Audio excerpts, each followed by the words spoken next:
Alhamdulillahirabbil alamin wassalatu wassalamu ala asyrafil anbiya'i wal mursalin Muhammadin wa ala alihi wa ashabi ajma'in amma ba'd. Para jamaah Masjid Al-Irsyad beserta kajian subuh online dimanapun berada, puji syukur alhamdulillah Allah subhanahu wa ta'ala senantiasa memberikan kita kenikmatan yang sangat banyak, nikmat iman, nikmat Islam, nikmat kesehatan, juga nikmat kesempatan di pagi hari ini Allah Subhanahu wa taala kembali membangunkan kita setelah kematian kecil kita, maka ini adalah satu kenikmatan yang patut kita syukuri, kenikmatan yang dengannya kita semakin mendekat kepada Allah Subhanahu wa taala dengan rangkaian ibadah-ibadah kita. Dan bersyukur di pagi hari ini salah satu ibadah yang mulia sama-sama kita laksanakan, yaitu berthalabul ilmi.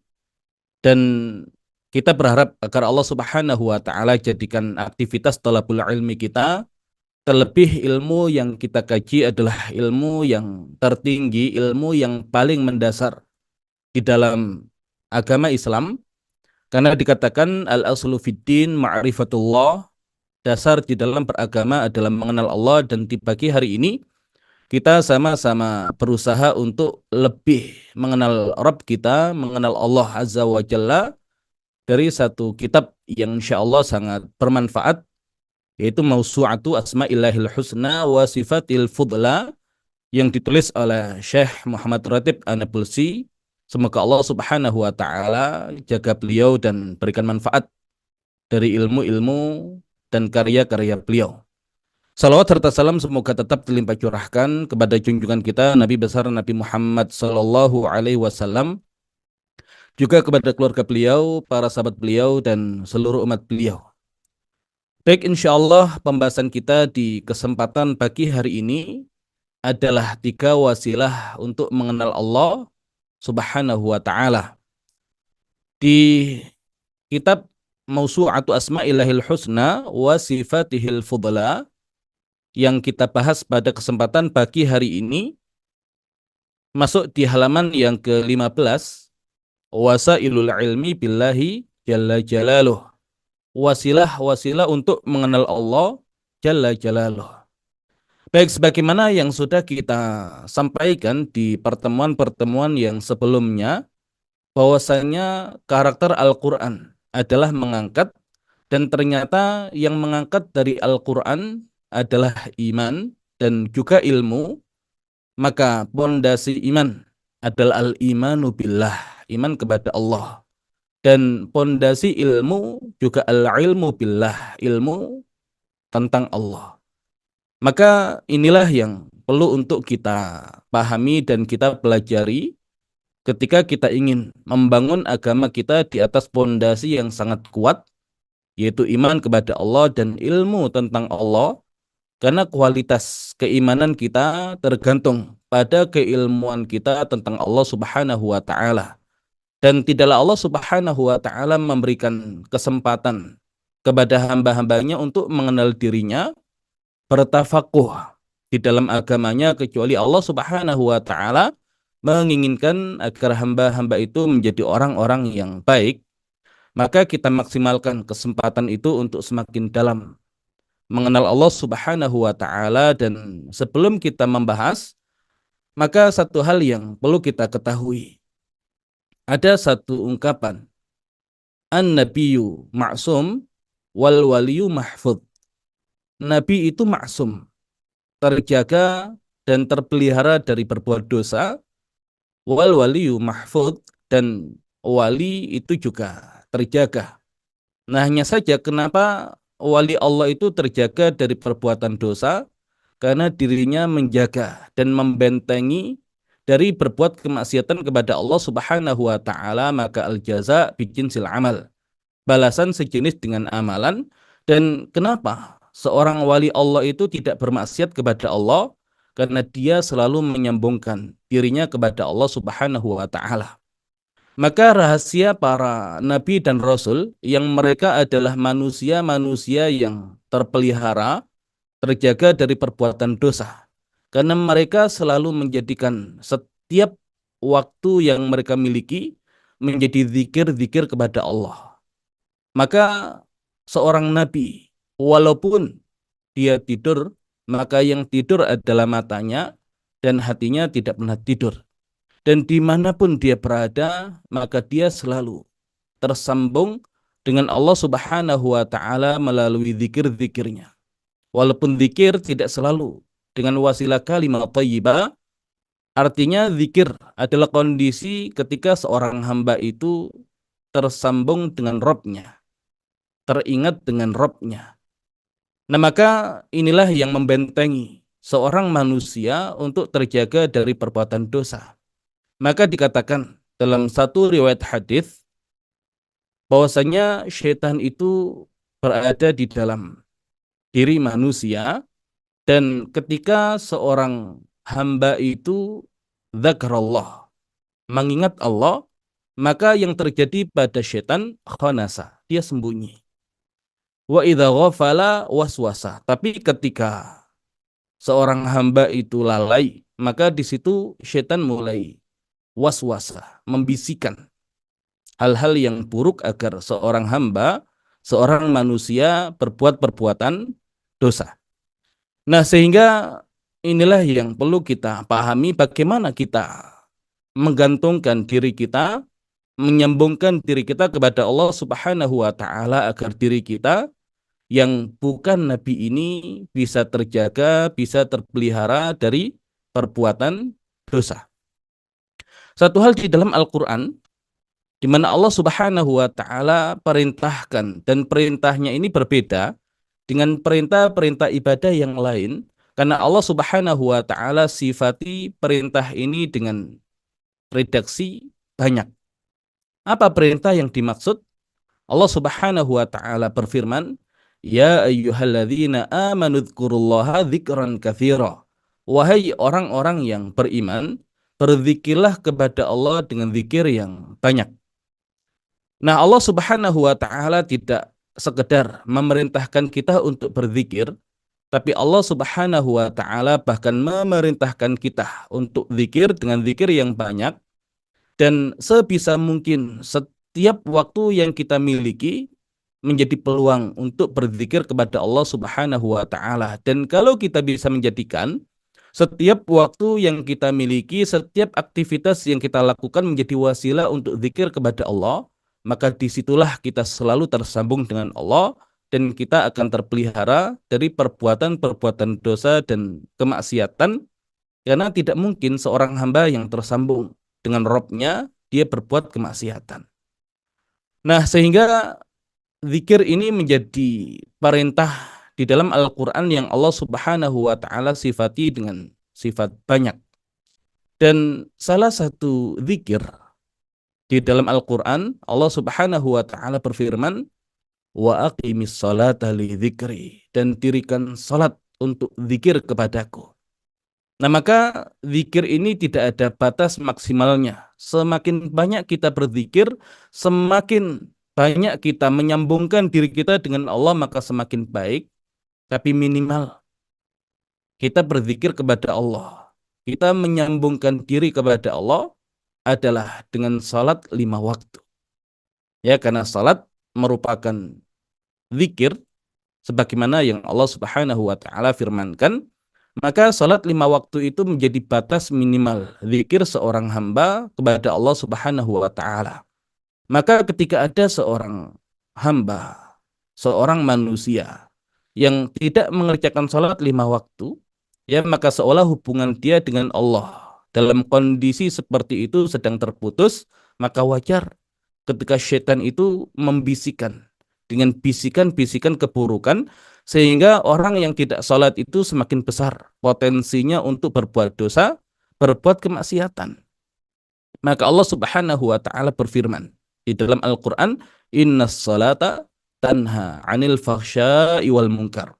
Sesungguhnya salat itu dapat mencegah dari perbuatan keji dan mungkar. Kenapa? Karena seorang hamba yang mengerjakan salat, dia tersambung dengan Allah Subhanahu wa Ta'ala. Maka pendapat jumhur ulama dalam masalah fikih, ketika ada seorang manusia yang tidak salat, bahkan hukumannya adalah dibunuh. Kenapa? Karena mereka yang tidak sholat punya potensi berbuat kejahatan, punya potensi berbuat kriminal, ya maka ketika dia tidak bertaubat dengan cara mengerjakan sholat lagi, ya tidak ada pilihan kecuali harus dibunuh. Kenapa demikian? Karena di usia 10 tahun saja sudah dibolehkan untuk dipukul. Maka tidak ada hukuman yang lebih berat daripada dipukul kecuali dibunuh. Dan ini adalah ijtihad para ulama menunjukkan kedalaman ilmu mereka terkait dengan masalah hubungan seorang hamba dengan Allah Subhanahu wa taala. Nah, sehingga bagaimana kita menjadikan setiap aktivitas kita, setiap waktu kita menjadi zikir kepada Allah Subhanahu wa taala. Nah, ini pentingnya kita mengkaji wasilah untuk mengenal Allah Subhanahu wa taala, karena dari wasilah-wasilah inilah menjadi satu potensi kita bisa tersambung dengan Allah Subhanahu wa taala. Wasilah yang pertama adalah ayatuhu al-kauniyah. Ayat-ayat kauniyah. Allah Subhanahu wa taala berfirman di surat Ali Imran ayat yang ke-190 dan 191, Inna fi khalqis samawati wa inna fi khalqis samawati wal ardi wa ikhtilafil laili wan nahar la ayatil liulil albab. Sesungguhnya di dalam penciptaan langit-langit dan bumi dan pergantian malam dan siang la ayat, ada tanda-tanda kekuasaan Allah liulil albab, bagi orang-orang yang punya pikiran. Siapa ulul albab? Orang-orang yang punya pikiran yang sangat mendalam itu. Allah Subhanahu wa taala menerangkan tentang mereka, alladzina yadhkurunallaha qiyaman wa qu'udan wa 'ala junubihim, yaitu orang-orang yang berzikir kepada Allah qiyaman, baik dalam keadaan berdiri, wa qu'udan ataupun dalam keadaan duduk, wa 'ala junubihim dan juga dalam keadaan berbaring. Jadi ulul albab adalah orang-orang yang setiap waktunya itu digunakan untuk berzikir kepada Allah. Dan Allah Subhanahu wa taala menggunakan bentuk fi'il mudhari' yadhkurunallah, di mana salah satu fungsi dari fi'il mudhari' adalah untuk menunjukkan sesuatu yang bersifat istimrar, sesuatu yang bersifat terus-menerus.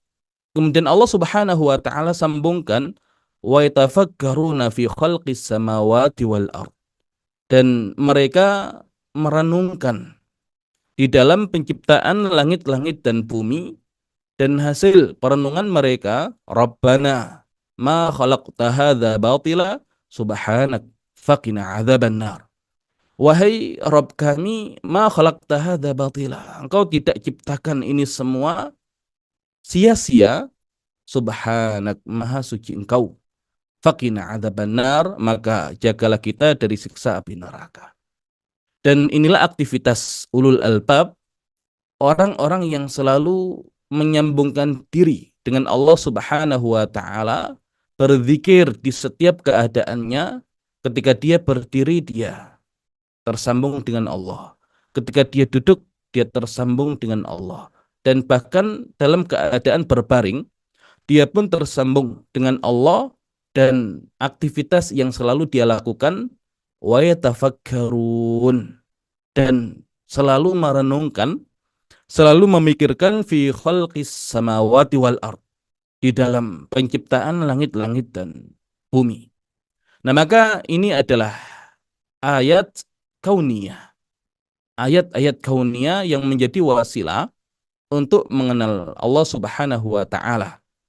Nah, maka kalau kita sambungkan dengan wahyu pertama yang diturunkan oleh Allah Subhanahu wa taala kepada nabi kita Nabi Muhammad sallallahu alaihi wasallam, Allah Subhanahu wa taala berfirman, Iqra bismi rabbikal ladzi khalaq. Bacalah dengan menyebut nama Rabbmu yang menciptakan. Dan inilah perbedaan aktivitas membaca orang-orang beriman dengan manusia pada umumnya, di mana manusia pada umumnya dia ketika membaca, mengkaji tentang makhluk-makhluk Allah, maka mereka berhenti pada hakikat makhluk tersebut. Mereka jadikan hal-hal yang terkait dengan makhluk tersebut sebagai pengetahuan, namun yang demikian hanya sekedar pengetahuan, tidak lebih. Tapi beda dengan aktivitas orang-orang beriman ketika mengkaji makhluk-makhluk Allah Subhanahu wa taala. Yang pertama mereka jadikan makhluk-makhluk itu menjadi wasilah untuk mengenal Kholiknya, mengenal penciptanya. Makanya kenapa Allah Subhanahu wa taala menambahkan Iqra bismi rabbik. Maka Iqra tidak boleh sekedar menjadi aktivitas membaca yang menghasilkan pengetahuan. Tapi pengetahuan ini harus dinaikkan menjadi ilmu, di mana definisi ilmu dalam ayat ini adalah pengetahuan yang mengantarkan kepada Allah Subhanahu wa taala. Maka tidak semua pengetahuan adalah ilmu, tapi pengetahuan yang mengantarkan kepada Allah Subhanahu wa taala ini adalah hakikat ilmu yang sesungguhnya. Maka Allah Subhanahu wa taala tidak memerintahkan kita sekedar membaca, tapi Iqra bismi rabbik. Bacalah dengan menyebut nama Rabbmu. Sehingga di dalam Al-Qur'an Allah Subhanahu wa taala menjelaskan tentang hakikat orang-orang yang berilmu. Allah Subhanahu wa taala berfirman, "Innama yakhsyallaha min ibadihil ulama." Sesungguhnya yang takut kepada Allah dari hamba-hambanya adalah para ulama. Dan kalau kita lihat kemunculan ayat ini ternyata tidak sedang membahas masalah syariat, tapi justru membahas masalah penciptaan Allah. Jadi mereka yang mengkaji tentang makhluk-makhluknya Allah dan menjadikan makhluk-makhluknya Allah ini sebagai perantara, sebagai wasilah untuk mengenal penciptanya. Maka mereka ini adalah orang-orang yang di dalam Al-Quran disebut dengan al-ulama, para ulama yang mereka memiliki khasyah, memiliki rasa takut dan pengagungan kepada Allah Subhanahu wa taala. Makanya dikatakan innamal ilmu alladzi yuwarithu al-khasyah. Sesungguhnya ilmu itu hanyalah yang melahirkan khasyah, melahirkan rasa takut.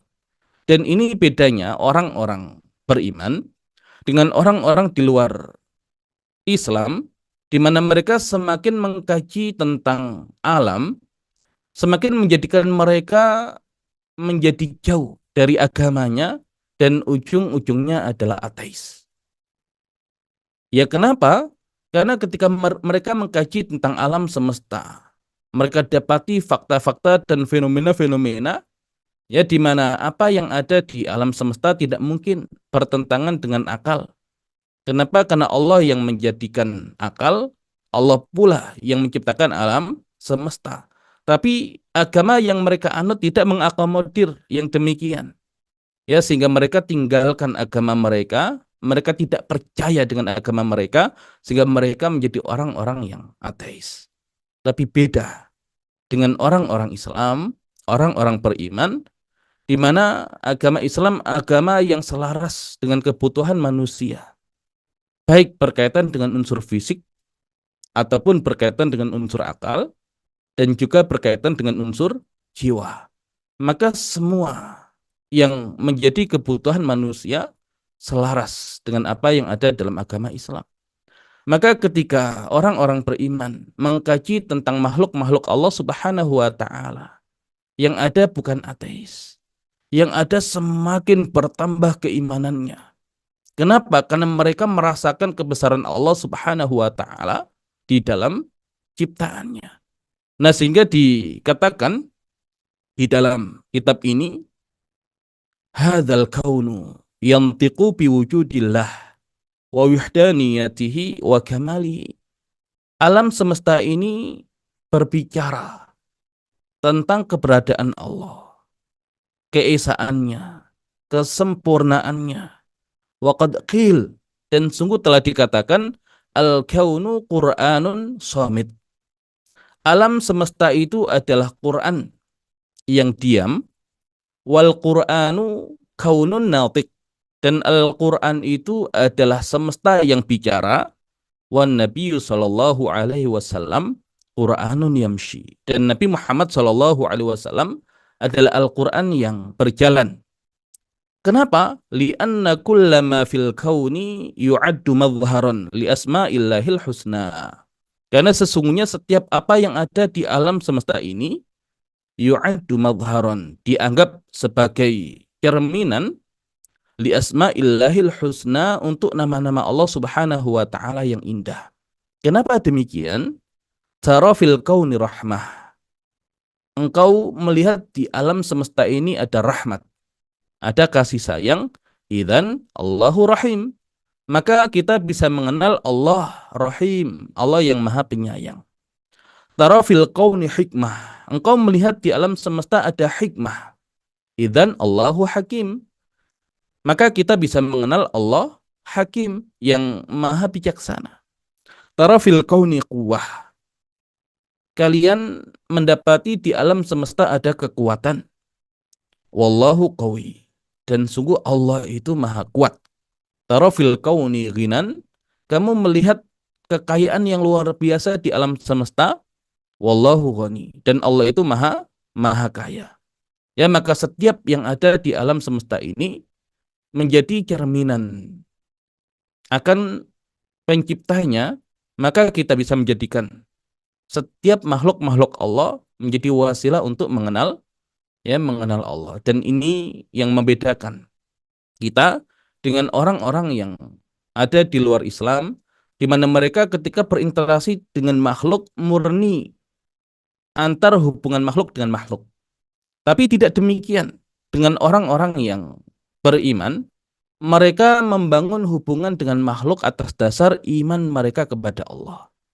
Maka kenapa orang Islam itu tidak merusak? Karena mereka tahu apa yang ada di alam semesta itu adalah ciptaan Allah. Dan Allah sebagai Khalik, Allah sebagai pencipta, melarang manusia untuk merusak ciptaan Allah, untuk berbuat zalim kepada makhluk-makhluknya Allah. Dan inilah akhlak Islami yang tidak mungkin dimiliki oleh orang-orang di luar Islam. Karena orang-orang di luar Islam itu mereka membangun hubungan atas dasar kepentingan pribadi, kemaslahatan individu. Ya, maka kalau kemudian hari ini kita mendapati negara-negara yang dikatakan lebih Islami daripada negara-negara Islam, maka yang demikian mustahil.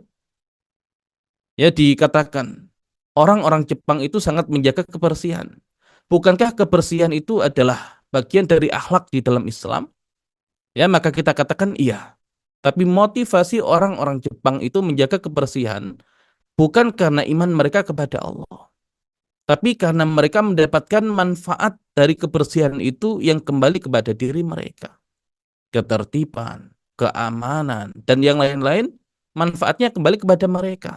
Makanya ketika satu negara memiliki aturan yang berbeda, maka karakter manusianya bisa berbeda. Di satu negara taat luar biasa, berpindah ke negara yang lemah aturannya menjadi manusia yang tidak terkontrol. Maka apakah ini yang disebut dengan akhlak Islami? Tidak. Tapi orang-orang Islam mau tinggal di negara manapun dengan aturan seperti apapun, dia tidak merusak. Kenapa? Karena dia berinteraksi dengan makhluk-makhluk Allah atas dasar iman dia kepada Allah. Dan Allah larang dia untuk membuat kerusakan dan berbuat zalim kepada makhluk-makhluknya. Nah, ini hakikat akhlak Islami. Maka orang yang tidak beriman tidak mungkin berakhlak Islami.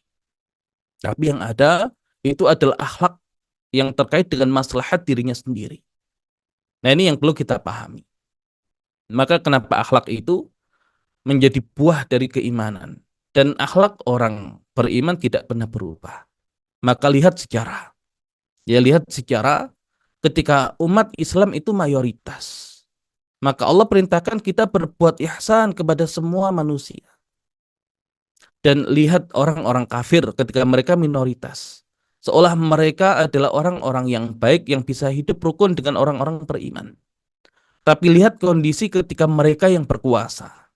Mereka menjadi yang mayoritas dan umat Islam minoritas.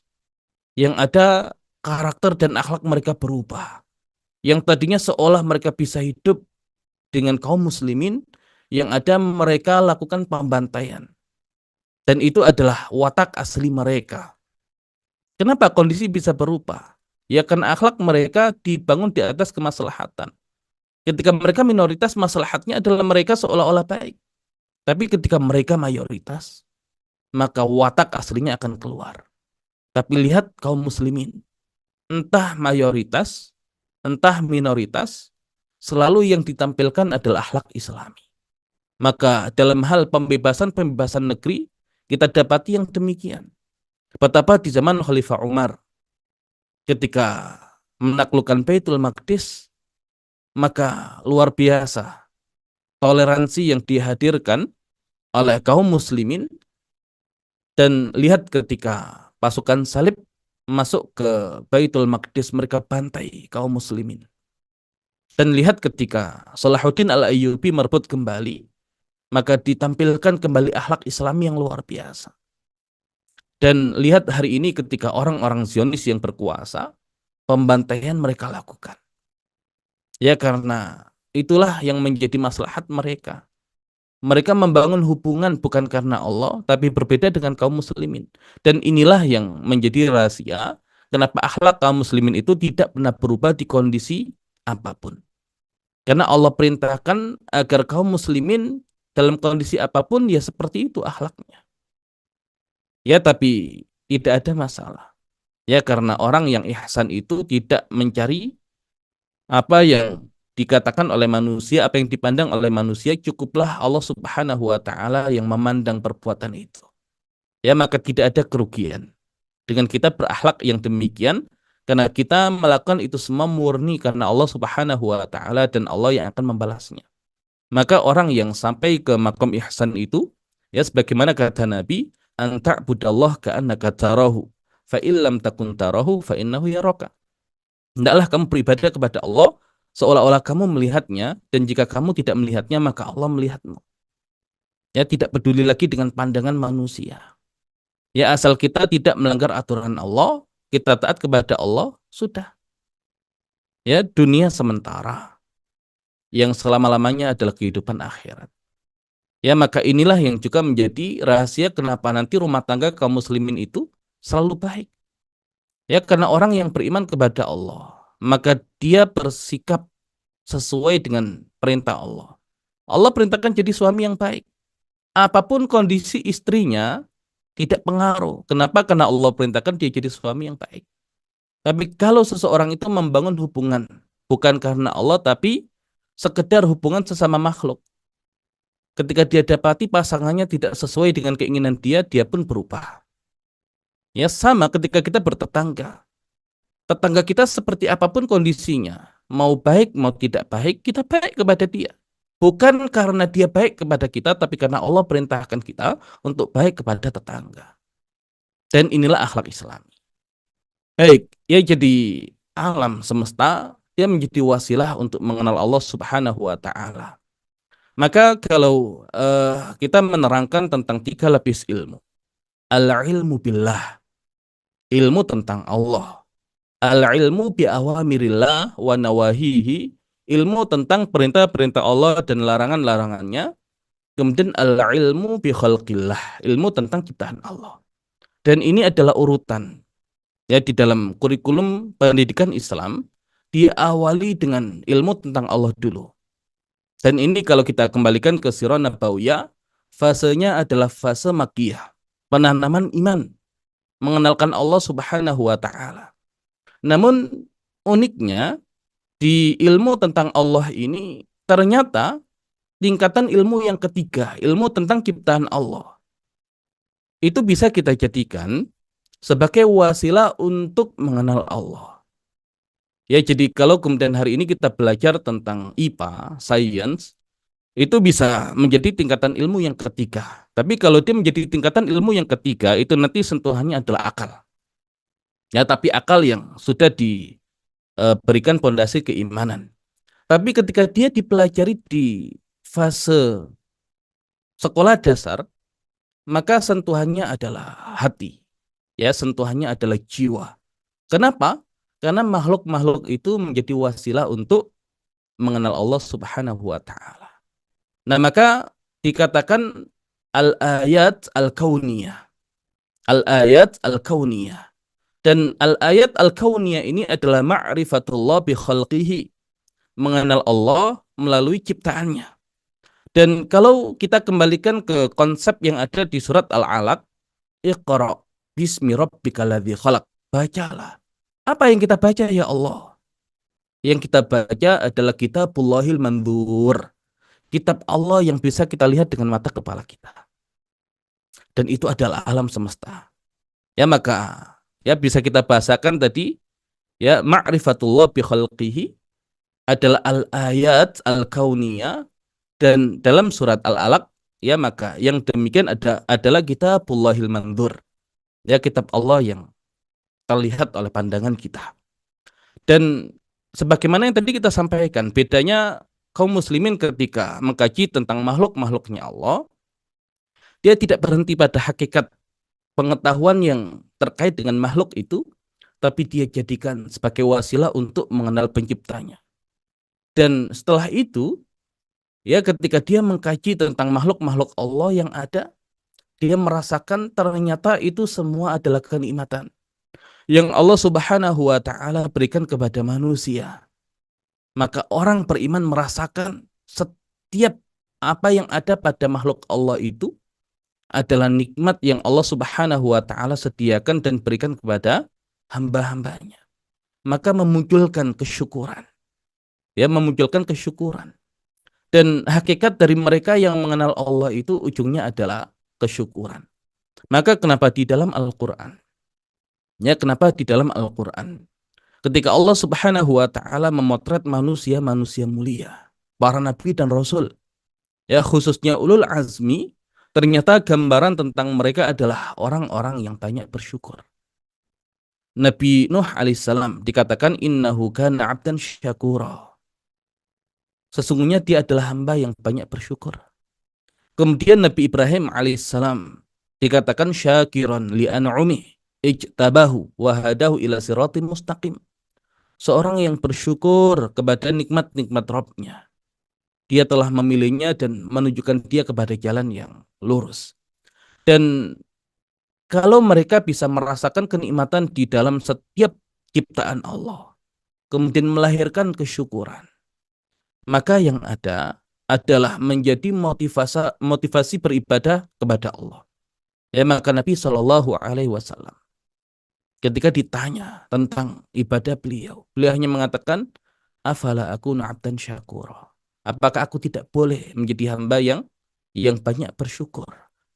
Dan satu doa yang diajarkan oleh Nabi Muhammad Shallallahu Alaihi Wasallam kepada sahabat mulia Mu'ad bin Jabal, ketika Nabi hendak mengutus Mu'ad ke negeri Yaman, dan bahkan Nabi mengatakan kepada Mu'ad, wahai Mu'ad, wallahi inni la uhibbuk. Wahai Mu'ad, demi Allah, sesungguhnya aku mencintai.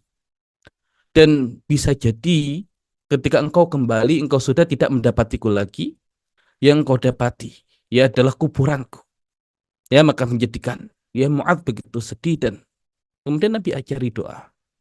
Ya, maka baca doa ini ya di penghujung salatmu atau ya setelah salatmu. Allahumma a'inni ala dzikrika wa syukrika wa husni ibadatik. Allahumma a'inni ala dzikrik. Ya Allah, tolonglah aku untuk selalu zikir kepadamu. Wa syukrika. Nah, orang yang berzikir tadi ya dengan menghayati dan mentafakuri makhluk-makhluk Allah, yang ada adalah kesyukuran setelah itu. Dan kalau sudah bisa merasakan kesyukuran, wa husni ibadatik, ya menjadi motivasi untuk memperbaiki ibadah. Ya, maka orang yang tidak beriman ketika makan ya sekedar makan. Tapi orang yang beriman punya hal yang lain yang tidak dirasakan oleh mereka yang tidak beriman. Allah Subhanahu wa taala memanggil orang-orang yang beriman di dalam Al-Qur'an. Ya ayyuhalladzina amanu kulu min thayyibati ma razaqnakum washkuru lillah in kuntum iyyahu ta'budun. Wahai orang-orang beriman, kulu makanlah min thayyibati ma razaqnakum, dari apa-apa yang baik yang kami rezekikan kepadamu. Maka orang beriman itu ketika melihat makhluk yang namanya makanan, yang Allah perintahkan untuk memakan makanan itu, maka yang ada dia merasakan ini rezeki dari Allah. yang diberikan kepadanya. Ya, dan makanan ini ya bukan sekedar makanan, tapi orang yang beriman bisa merasakan ya di dalam proses hadirnya makanan itu betapa banyak kenikmatan Allah yang ada di dalamnya. Ya, betapa banyak nikmat Allah yang ada di dalamnya. Falyanzuril insanu ila ta'ami. Maka hendaklah manusia itu melihat kepada makanannya. Anna sababnal ma'a sabba. Ya, ada proses hujan yang diturunkan. Dan berapa mahal kalau kemudian hari ini ya kita membuat hujan buatan, dan itu pun belum tentu bisa. Ya, fasyaqaqnal ardha syaqqa. Kemudian Allah yang membelah tanah untuk bisa menumbuhkan tanaman itu. Fa'ambatna fiha habba, dan seterusnya. Ya, berapa banyak kenikmatan yang terkandung bahkan hanya di dalam sepiring makanan yang ada di hadapan kita. Maka orang beriman ketika melihat makhluknya Allah merasa yang demikian adalah rezeki dari Allah. Washkurulillah. Ya, menjadi motivasi untuk bersyukur kepada Allah. Dan kalau sudah bisa bersyukur atas kenikmatan yang Allah berikan, yang dalam hal ini ya adalah urusan makanan, ya maka eh, ya dia akan mengamalkan konsekuensi dari kesyukuran itu, yaitu ibadah. In kuntum iyyahu ta'budun. Maka orang beriman dari aktivitas makannya memunculkan kesyukuran dan menjadi motivasi dia untuk beribadah. Nah, ini bedanya orang yang bisa mengkaitkan setiap ciptaan Allah dengan penciptanya. Memunculkan kesyukuran yang dengannya memotivasi dia untuk beribadah kepada Allah. Dan ini tujuan ya dari penciptaan kita. Wa ma khalaqtul jinna wal insa illa liya'budun. Dan tidak laku, kata Allah, menciptakan jin dan manusia kecuali agar mereka beribadah kepadaku. Dan kapan bisa maksimal? Nah, kalau kita bisa menjadikan ayat kauniyah, makhluk-makhluk Allah sebagai wasilah untuk mengenal Allah, untuk merasakan kenikmatan-kenikmatan Allah, yang dengannya kita mensyukuri kenikmatan itu, yang dengannya kita memaksimalkan ibadah kita kepada Allah. Dan sebagaimana yang tadi saya sampaikan, makhluk-makhluk Allah ini ketika dikaji dengan menggunakan akal, maka dia tingkatan ilmu yang ketiga. Tapi ketika dia dijadikan wasilah untuk mengenal Allah, maka dia bagian dari ilmu yang pertama, al-ilmu billah, ilmu tentang Allah. Makanya ketika kita memandang makhluk-makhluk itu dari sudut pandang makhluk, ya maka ilmu-ilmu yang terkandung di dalam makhluk-makhluk itu seolah-olah bukan bagian dari Islam yang perlu diislamisasi. Tapi kalau kita sejak awal memandang makhluk-makhluk itu sebagai bagian dari ciptaan Allah, maka sejak awal setiap ilmu pengetahuan itu sudah Islam. Tidak perlu diislamkan lagi. Ya, ketika belajar tentang manusia, ya manusia makhluk Allah. Dan bahkan dikatakan sanurihim ayatina fil afaqi wa fi anfusihim hatta yatabayyana lahum annahul haq. Akan kami perlihatkan ayat-ayat kami fil afaq, di alam semesta, wa fi anfusihim, dan di dalam diri mereka. Ya, maka ada al-afaq, ada al-anfus. Dua-duanya adalah ayat kauniyah. Ya, dan hari ini ketika manusia mengkaji tentang apa yang ada dalam dirinya, luar biasa. Wa fi anfusikum afala tubsirun. Dan terhadap dirimu, apakah kamu tidak melihat? Ya, bahkan luar biasanya mengkaji ilmu-ilmu yang berkaitan dengan alam semesta. Tidak lebih luar biasa ketika manusia mengkaji tentang apa yang ada pada dirinya sendiri. Dan semakin kesini semakin Allah buka. Karena di antara makhluk-makhluk Allah yang paling luar biasa, yang paling menakjubkan adalah manusia. Laqad khalaqnal insana fi ahsani taqwim. Dan sungguh telah kami ciptakan manusia dalam keadaan yang paling baik. Nah, maka ketika Allah tadi menegaskan di awal surat Al-Alaq, Iqra' bismi rabbikal ladzi khalaq. Bacalah dengan menyebut nama Rabbmu yang menciptakan. Menciptakan apa? Setiap yang selain Allah adalah ciptaan Allah. Maka tidak disebut objeknya, ya, karena hadfu al-ma'mul yufidul umum. Penghapusan objek itu berfaedah pada keumuman. Ya, jadi setiap yang selain Allah kullu ma siwallahi wal makhluk. Setiap yang selain Allah itu makhluk. Kemudian Allah sebutkan makhluk yang paling luar biasa. Khalaqal insana min 'alaq.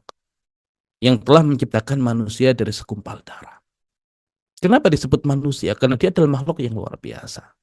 Nah, maka ketika mengkaji tentang manusia, ketika mengkaji tentang binatang, ketika mengkaji tentang tumbuhan, ketika mengkaji tentang bumi, yaitu semua makhluk Allah. Dan menjadi wasilah untuk mengenal Allah. Menjadi wasilah untuk menanamkan keimanan. Maka ini ilmu sejak awal kelahirannya sudah Islam. Bukan ilmu yang perlu diislamkan kembali. Nah, ini cara pandang inilah yang perlu dilihat ya oleh kaum muslimin hari ini. Kita memandang ilmu-ilmu itu bukan Islam, sehingga perlu diislamkan. Tidak. Nah, itu cara pandang yang sempit gara-gara kita memandang dengan pandangan sesama makhluk. Tapi kalau kita sejak awal memandang dengan ya cara pandang hubungan dengan Khalik kita, yaitu Allah Subhanahu wa taala, maka ketika ilmu yang dipelajari itu terkait dengan Allah itu Islam. Ketika ilmu yang dipelajari itu terkait dengan makhluknya Allah itu Islam. Maka sejak kapan ilmu itu tidak Islam sehingga perlu diislamkan? Nah, sehingga tidak ada ya pemisahan ilmu di dalam Islam. Ya, semua bagian dari keislaman. Ya, semua bagian dari keislaman dan bahkan ilmu tentang ciptaan Allah menjadi wasilah untuk menguatkan iman kepada Allah. Baik, itu yang pertama. Kemudian wasilah yang kedua adalah an-nadharu fi af'alillah. Melihat af'alnya Allah. Ya, melihat af'alnya Allah. Di mana af'alnya Allah ini disebutkan oleh Syekh Muhammad Ratib An-Nabulsi di kitab beliau yang lain dengan ayat takwiniyah. Ya, jadi af'alnya Allah ini ya disebutkan oleh Syekh Muhammad Ratib An-Nabulsi di kitab yang lain yang beliau tulis dengan ayat takwiniyah. Dan ya, ayat takwiniyah ini adalah ma'rifatullah bi af'alihi. Mengenal Allah lewat af'alnya, lewat perbuatan-perbuatannya. Nah, kalau kita kaitkan dengan surat Al-Alaq, Iqra bismi rabbikal ladzi khalaq. Bacalah dengan menyebut nama Rabbmu yang menciptakan. Apa yang kita baca? Apa yang kita baca? Nah, kalau terkait dengan af'alnya Allah adalah kitabullahil mansyur. Kitab Allah yang tersebar di sekitar kita. Ya, karena setiap kejadian yang ada di sekitar kita tidak mungkin terjadi dengan sendirinya. Ya, maka terjadi sesuai dengan kehendak Allah, maka di dalam setiap kejadian itu ada af'alnya Allah yang dengannya bisa kita jadikan wasilah ya untuk mengenal Allah. Nah, maka dinukil di sini firman Allah Subhanahu wa taala, fasiru fil ardi, maka berjalanlah kalian di muka bumi, fanzuru, kemudian lihatlah kaifa kana akibatul mukadzibin, bagaimana akibat dari orang-orang yang mendustakan. Nah, ya, jadi di setiap keadaan, di setiap kejadian itu adalah af'alnya Allah. Ya, maka ini bagian dari wasilah untuk mengenal Allah melalui af'alnya yang kita sebut dengan ayat takwiniyah atau kitabullahil mansyur. Dan ini kalau kita kaitkan, ya maka berkaitan dengan ilmu sejarah. Ya, kalau dikaitkan dengan masa lalu. Karena dalam sejarah itu ada kejadian-kejadian. Dan orang-orang beriman ketika melihat informasi tentang sejarah, maka bukan sekedar menganggap itu kumpulan data. Ya, tapi yang demikian ada af'alnya Allah. Yang darinya kita bisa mengenal Allah lewat af'alnya itu. Dan kalau kita ya jadikan ini wasilah untuk mengenal Allah, ya maka menjadi tingkatan ilmu yang pertama. Ya, ilmu tentang Allah. Nah, di dalam Al-Qur'an, ya di dalam Al-Qur'an, sepertiga isinya adalah kisah. Sepertiga isinya adalah kisah. Dan bahkan Syekh Adham Al-Asimi, beliau berpendapat 3/4 isi Al-Quran adalah kisah. Ya, 3/4 isi Al-Quran adalah kisah. Dan di balik kisah itu kita bisa mengenal Allah lewat af'alnya. Maka kenapa kisah-kisah yang dihadirkan oleh Allah di dalam Al-Quran kebanyakan turun di fase makiyah, di fase penanaman iman. Ya, karena di samping tadi ada tathbit al-fu'ad, ya penguatan hati, ya karena melalui kisah-kisah itu mereka bisa merasakan kebesaran Allah, pertolongan Allah. Ya jadi ya tidak mungkin yang demikian terjadi dengan sendirinya. Ada yang menskenariokan, ya ada af'alnya Allah di situ. Ya misalkan kita dikisahkan ya tentang kisah Nabi Muhammad SAW yang hendak dibunuh oleh orang-orang musyrikin Mekah sebelum hijrahnya Nabi Muhammad SAW. Ya maka Nabi SAW keluar dalam keadaan tidak bisa dilihat oleh orang-orang yang mengepung rumah beliau. Fa'aghshaynahum wa hum la yubsirun, dan kami liputi mereka, tutupi mereka sehingga mereka tidak sanggup melihat. Ya, sebagaimana yang Allah kisahkan di awal ya surat Yasin. Wa ja'alna min baini aydihim saddan wa min khalfihim sadda. Dan ketika nanti Nabi dengan sahabat beliau Abu Bakar ya berlindung dan bersembunyi di Gua Thur, ya maka di situ Abu Bakar khawatir kalau musuh itu melihat ke bawah itu akan kelihatan. Ya, tapi di situ Allah abadikan ya kejadian yang ada di dalam gua, ya di mana Nabi mengatakan la tahzan innallaha ma'ana. Jangan bersedih. Ya Allah bersama kita. Dan Syekh Sya'rawi mengomentari kejadian ini. Ya beliau mengatakan seandainya pun musuh melihat ke bawah, ya maka tidak akan terlihat. Kenapa? Karena mereka dibersamai oleh Allah. Ya mereka dibersamai oleh Allah. Dan dikatakan Allah itu la tudrikuhul absar wa huwa yudrikul absar wa huwal latiful khabir. Ya Allah itu tidak sanggup dijangkau oleh pandangan. Tapi Allah yang menjangkau pandangan-pandangan, dan Allah itu al-latif. Allah yang maha lembut. Nah, berarti di setiap aktivitas, di setiap kejadian, yaitu ada af'alnya Allah. Ya makanya kenapa kisah-kisah di Al-Quran itu, ya ujungnya ya adalah menjadi wasilah untuk mengenal Allah. Dan ini yang digunakan ya oleh para sahabat ya ketika belajar tentang iman. Ya iman kepada Allah salah satu wasilahnya adalah ma'rifatullah bi af'alihi, ayat takwiniyah. Kitabullahil mansyur, melalui kisah-kisah yang ada di dalam Al-Quran. Maka hari ini kalau kita ingin menanamkan keimanan kepada anak-anak kita, kepada para santri kita, ya ajarkan tadi ya kurikulum berkisah ya dan ya peristiwa sejarah, tapi sentuhannya sentuhan iman. Ya karena kalau kita mengacu kepada orang-orang di luar Islam, mereka menjadikan peristiwa sejarah sebagai kumpulan peristiwa, tidak lebih. Tapi orang beriman tidak demikian. Dan bahkan ya kalau kita kaitkan ya dengan peristiwa yang ada di sekitar kita. Ya ada ya seseorang yang ketika dia nyebrang jalan ya hampir tertabrak, tapi Allah Subhanahu wa taala kemudian ya jadikan orang itu selamat. Nah, pertanyaannya, apakah dia selamat dengan sendirinya atau ada rahmat Allah di situ? Ada pertolongan Allah di situ, ada penjagaan Allah di situ. Ya, makanya kadang tanpa kita sadari ya kita mengucapkan alhamdulillah Allah selamatkan. Nah, ini bagian dari mengenal Allah lewat af'alnya.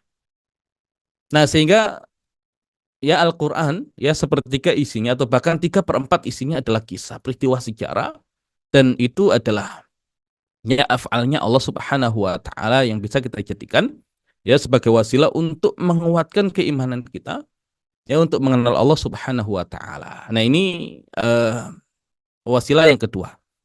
Kemudian wasilah yang ketiga, tsalitsan tadabburul Quran al-Karim, yaitu dengan cara mentadabburi Al-Quran. Nah, ini kalau ya kita buat istilahnya adalah ayat Qur'aniyah. ayat Qur'aniyah. Dan ayat Qur'aniyah ini adalah ma'rifatullah bikalamihi, mengenal Allah lewat kalamnya.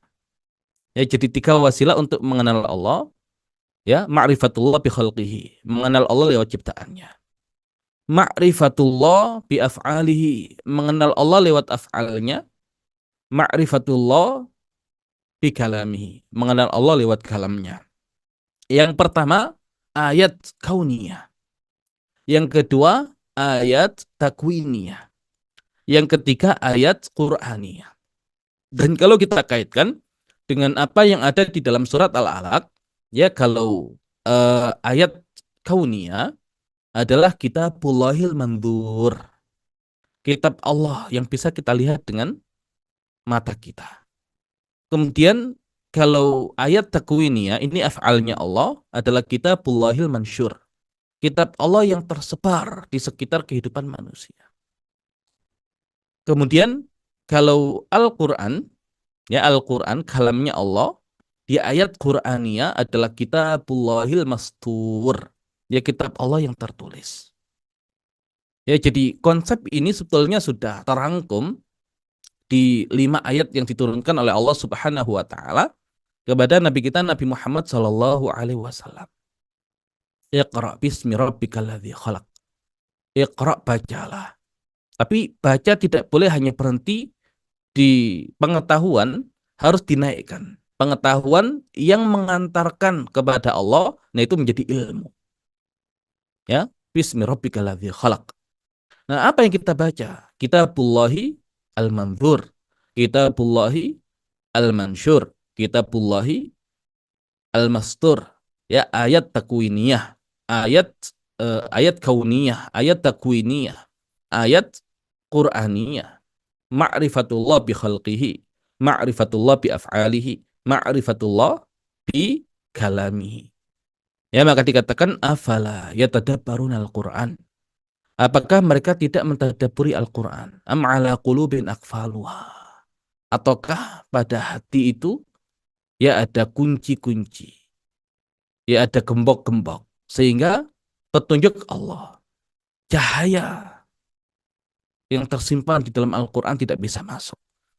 Ya, sehingga ya cara Allah Subhanahu wa taala memperkenalkan dirinya ya dengan 3 wasilah tadi. Ya, karena dari alam semesta kita bisa mengenal penciptanya. Dari peristiwa-peristiwa yang terjadi kita bisa mengenal pembuat skenarionya, dan melalui kalamnya. Ini cara Allah. Ya, ada rahmat Allah. Ya, maka nanti ketika kita mengkaji nama-nama Allah, akan kita perkuat ya poin-poin yang kita sampaikan hari ini dengan langsung mengkaitkan nama-nama Allah yang terkandung di dalamnya. Nah, makanya ketika Nabi Shallallahu Alaihi Wasallam menjelaskan, Inna lillahi tis'atan wa tis'ina isman mi'atan ila wahida man ahsa dakhalal jannah. Sesungguhnya Allah itu memiliki 99 nama, 100 kurang 1. Barang siapa yang bisa mengisahnya maka dia akan masuk surga. Nah, bagaimana kita mengenali dan memahami nama-nama itu? Ya, melalui 3 wasilah yang menjadi pembahasan kita pada kesempatan hari. Dan Al-Quran ya menjadi wasilah yang luar biasa untuk mengenal Allah, karena banyak hal yang Allah Subhanahu wa taala sampaikan di dalam Al-Quran, ya bagaimana Allah Subhanahu wa taala mengenalkan dirinya. Dan salah satu cara Allah Subhanahu wa taala mengenalkan dirinya ya adalah Allah Subhanahu wa taala ketika memunculkan nama-namanya di dalam Al-Quran, yaitu pasti ada maksud. Maka Al-Quran itu punya 2 urutan. Ada tartib an-nuzul, urutan berdasarkan turun, tapi ada tartib mushafi, tartib yang berkaitan dengan mushaf. Dan at-tartib al-mushafi ini aslinya Al-Quran. Karena di Lauh Mahfudz itu susunan Al-Quran seperti itu. Adapun ketika diturunkan kepada Nabi Muhammad SAW lebih kepada kebutuhan. Nah, sehingga ketika kita mengkaji nama-nama Allah pun, kita ikuti petunjuk Allah melalui urutan itu. Ya, maka kitab Mausu'atu Asma'illahil Husna wa Sifatihil Fudla disusun menggunakan urutan kemunculan nama Allah di dalam Al-Quran. Nah, karena nama-nama Allah yang biasa kita hafal hari ini itu bukan dari Nabi. Itu sekedar ijtihad dari salah seorang perawi yang meriwayatkan hadis tersebut. Ya tidak salah, tidak salah. Tapi kalau kita ingin maksimal, ya maka pelajari nama-nama Allah sesuai dengan urutan kemunculannya di dalam Al-Quran. Kenapa? Di awal Allah munculkan Ar-Rahman dan Ar-Rahim. Dan kenapa Al-Fatihah yang menjadi rangkuman dari surat-surat yang ada di dalam Al-Quran, Allah ulang Ar-Rahman Ar-Rahim 2 kali. Ya, dan nama-nama yang nanti Allah masukkan ke dalam Al-Fatihah itu luar biasa. Ya, jadi ini nama-nama Allah Subhanahu wa taala ketika kita kaji, yaitu ya sangat dalam. Ya, dimensi cakupannya, ya, dan semakin dalam kita bisa memasuki itu, semakin banyak hal yang Allah Subhanahu wa taala bukakan. Dan akan semakin banyak ya berpotensi untuk menambah keimanan kita. Ya, dan membuka banyak fakta. Ya, jadi ilmu tentang Allah menjadi asal di dalam beragama dan dia menjadi pondasi untuk ilmu-ilmu yang lain. Ya, ilmu tentang Allah, ilmu tentang perintah dan larangan Allah. Kemudian baru yang terakhir ilmu tentang ya ciptaan Allah, walaupun untuk ciptaan Allah ini bisa menjadi wasilah untuk mengenal Allah sehingga untuk fase makiyah. Atau kalau di lembaga pendidikan berarti di jenjang sekolah dasar. Nah, ilmu-ilmu tentang ciptaan Allah itu ya jangan diajarkan dengan pendekatan akal. Yang ada adalah dengan pendekatan hati, pendekatan keimanan. Nanti kalau sudah selesai dari ilmu tentang Allah, ya naik ke ilmu tentang perintah dan larangan Allah, ini ilmu syar'i, nah masuk ke ilmu tentang ciptaan Allah. Di situ Allah ya akan buka banyak hal. Dan hari ini kalau orang sudah sampai ketika lapis ilmu itu, kemudian mengkaji Al-Quran kembali, Allah bukakan hal-hal yang baru. Yang hari ini kenapa Al-Quran tidak banyak terbuka? Karena kaum muslimin sekuler. Ya sekuler dalam artian yang ngaji ilmu syar'i saja, nggak mau belajar ilmu tentang ciptaan Allah. Yang mengkaji tentang ciptaan Allah tidak dilandasi dengan pondasi iman, tidak dilandasi dengan landasan ilmu syar'i, nggak cukup keilmuannya. Ya maka banyak dari rahasia yang ada di dalam Al-Quran tidak terbuka. Nah ini PR kita untuk menghadirkan generasi yang sejak awal itu sudah dijadikan kurikulumnya untuk sampai ke 3 lapis ilmu ini. Dan kita akan ya lihat hasilnya, banyak ilmu-ilmu baru di zaman mereka yang nanti akan terbuka. Dan asal benar interaksi orang dengan Al-Quran, maka di setiap zaman itu umat Islam harus menjadi pemimpin peradaban. Kalau hari ini belum menjadi pemimpin peradaban, masih ada yang kurang tepat ya dengan interaksi kita dengan Al-Quran. Baik, ya insya Allah yang demikian yang bisa disampaikan di kesempatan pagi hari ini. Ya 3 wasilah untuk mengenal Allah. Ma'rifatullah bi khalqihi, ayat kauniyah. Ma'rifatullah bi af'alihi, ayat takwiniyah. Ma'rifatullah bi kalamihi, ayat Qur'aniyah. Kitabullahil mandur, kitabullahil mansyur, kitabullahi al-mastur. Demikian, wallahu a'lam bishawab. Assalamualaikum warahmatullahi wabarakatuh.